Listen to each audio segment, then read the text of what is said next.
Hi guys, welcome back to my channel. So for today's video, we're going to be preparing egusi soup. Yes, egusi. If you're seeing what I'm seeing and you're not yet subscribed, what are you waiting for?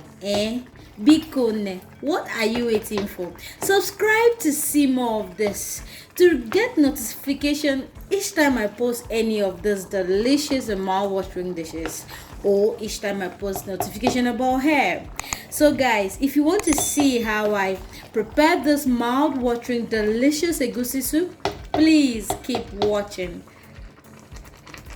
Guys, in your hot pan, put in your goat meat, okay? And then your cow foot, your Abodi and Shaki.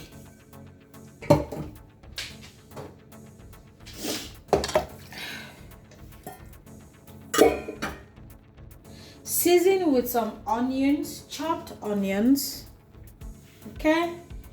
And some Scotch Bonnet, some salt and some Maggi. You want to not add water at this stage because you want your stock really concentrated, since we're going to use it for the egusi soup. Okay, just leave it to cook on its own and absorb all the spices to itself, and add water bit by bit. And guys, one more thing, okay? If you notice that when I'm cooking palm oil based soups, I do not add many spices like curry, thyme. I know I've said this 1,000 times, I'll keep saying it. You don't want curry and thyme, don't agree with red oil, so you want to try to avoid a lot of spices when you're cooking palm oil. Guys, with my dry blender, I'm going to blend my egusi or my melon seeds.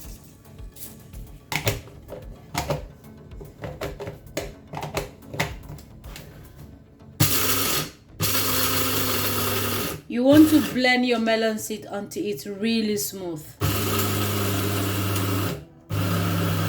Guys, after blending my melon seeds, this is how it looks like. You can see how really powderish it looks. Yeah, it's really blend. Now I use the same blender in blending my crayfish. Now guys, I'm going to put hot water in my stockfish because it's really hard. It's really hard, so I'm just going to put in some hot water here, and also on my bitter leaves I'm going to put in some hot water and set aside. Guys, with this dry fish, I'm just going to remove, because it contains a lot of bones, okay, but it's really flavorful as well. It adds a beautiful taste to your egusi soup. So I'm just going to debone it. Same thing goes for your catfish. You want to remove this and then cut open. For some people, they don't like using the head, okay? It's just depending on you. If you want to use the head, feel free. If you don't, please throw it out. For me, I'll just pick around the head like so, and every other thing is going to the trash. I'll open my catfish and remove the bones, this and every other, intestines and any other particles that I don't want in it.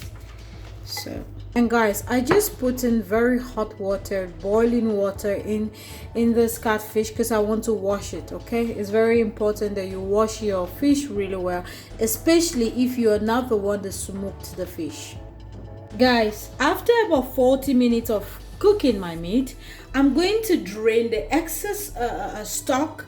I'm not throwing away the stock, please. I'm just draining out all the stock that's in the meat because I'm roasting my meat in my oven. If you don't like roasting, you can fry, or after boiling your meat, you can just cook it. You can use it like that to cook your egusi, but I like to roast it, just depending on my mood for the day. Sometimes I like to use it like that, sometimes I like to roast. For this recipe, we are roasting it, okay? And my oven is already preheated at 170 degrees Celsius, and we are going to roast this for about 20 to 25 minutes.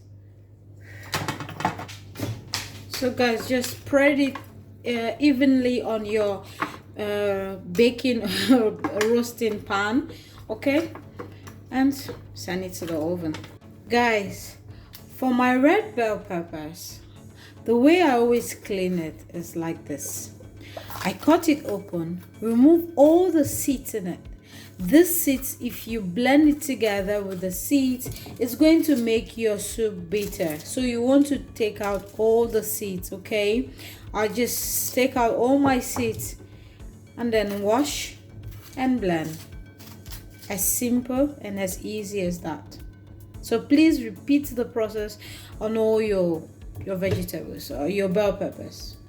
Guys, there are 1001 reasons why you should always cut open your bell peppers. One of the reasons is this. You can see that this is not good, yeah? Even though this looks a little bit nice, but then this I'm throwing everything, I'm not gonna use it. This is why it's very, very important to inspect your vegetables. You don't want to ruin your meal. And guys, because of the position of my extension cord, I'm going to blend this off camera, but just blend to your desired texture. So guys, in your hot pot, please pour in some red oil, and this is the brand that I'm using. You can use any brand of red oil that you like, okay? And please don't say that the oil is too much. It's just because I'm cooking a very big pot of soup like I do always. Just wait until your oil dissolves. Not bleaching, but just dissolving, okay? And guys, when your oil is dissolved, please put in some chopped onions and fry for about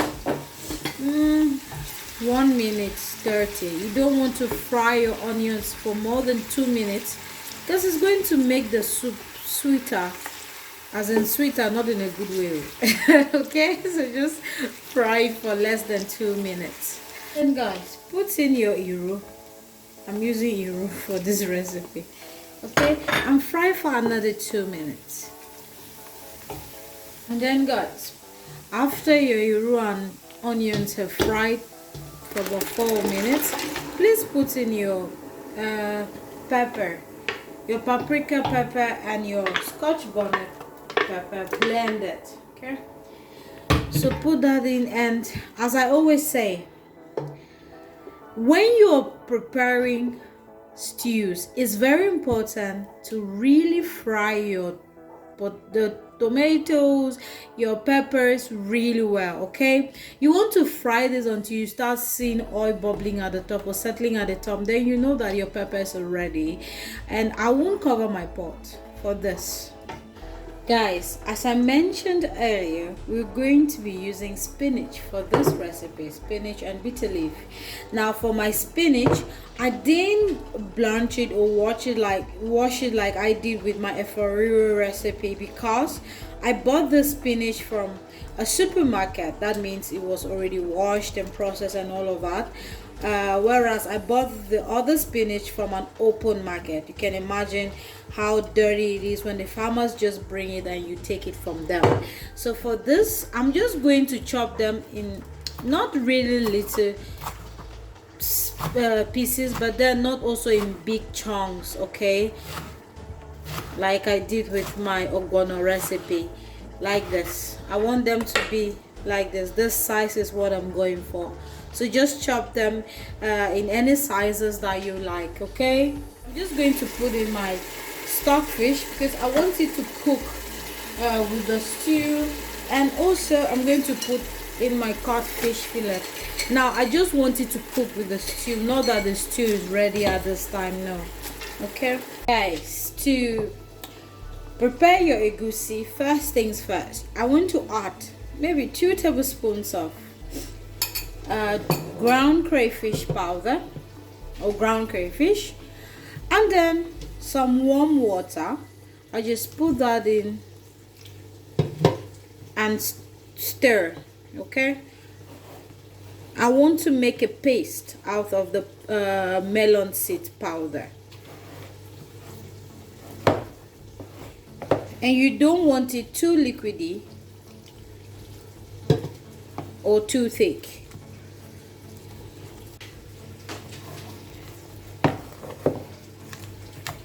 And guys, this is the texture I'm going for. Okay, this is how you want your your mixed melon sit. Guys, you can see that my stew is ready. It even got burned, yeah, but that's not a problem. The then is ready, so I'm just going to transfer my roast or smoked meat to my pot and leave to cook for about 5 minutes. Guys, after roasting my meat, this is how it looks like. Okay, I don't want it too dry, but if you want yours too dry, just leave it in the oven for more time. Okay. And guys, I'm just going to add in some stock, and if you've noticed, I've not put in any Maggi or salt. Why? Because I always parboil my meat or boil my meat with a lot of Maggi and salt. I love my meat really tasty, so I try not to add Maggi or salt at this stage because I would like it to boil for about 5 to 7 minutes. For me, I'm just going to season this with some stock cube and some salt. That's after tasting this to know how much I need. Okay, and after that, just give that a good stir and start adding your your egusi. Okay, and this is how I'm doing it. We want to cook it for about 20 minutes. It's very important that you cook your egusi really well. You can mold it in any shape, size that you like. I'm still going to scatter it, so I don't want to spend a lot of time in molding. Okay, guys, after putting all your egusi, just cover your pot for about 10 to 15 minutes. Okay, and guys, this is after 15 minutes, okay, of cooking. Now, I don't like lumpy egusi, so I'm just going to break this, and it's at this stage that you're going to add the amount of water that you want. Now, some people love very thick egusi, while other people like watery egusi, just depending on you. Okay, for me, you're going to see the consistency that I like, so just break that. Going to break that nicely. So guys, I'm just going to put the remaining dry fish. Okay, so guys, this is after 3 minutes, and I'm just going to add in my spinach and let it simmer for another 3 minutes. You don't want to overcook your spinach, and one of the reasons why you have to control the amount of liquid that you put into your egusi soup at this stage is because spinach contains a lot of water. So if you're putting in a lot of water just because you're seeing that the water is dry in your egusi, you'll be shocked at the amount of water you're going to end up with. Now guys, when I told you that spinach has a lot of water, you might have doubted. Now you can see this is only from spinach. Okay, and because I already know, that's why I didn't add a lot of water. So and this is the way I love my egusi. It's not very dry, neither is it very thick. It's just okay for me. Guys, this is going to be the end of this video. I can't thank you enough for watching until the very end. And guys, if you are my permanent subscriber, I want to say thank you for just being here. Thank you for always remaining here. Thank you for watching my video. Thank you for my support. You are amazing. You are wonderful. And if you're a new subscriber, welcome. On this channel, as I mentioned at the very first video, we are going to learn food, everything food and hair. Okay, and I want to say thank you to everyone. And if you're considering, or if you're thinking, should I or should I not subscribe, guys, I encourage you to subscribe, because you will never be bored on this channel. You will never be bored. Okay, just tell me what you want and it's done. So guys, with that being said, please be safe and remain safe, and take care of yourselves. Bye bye.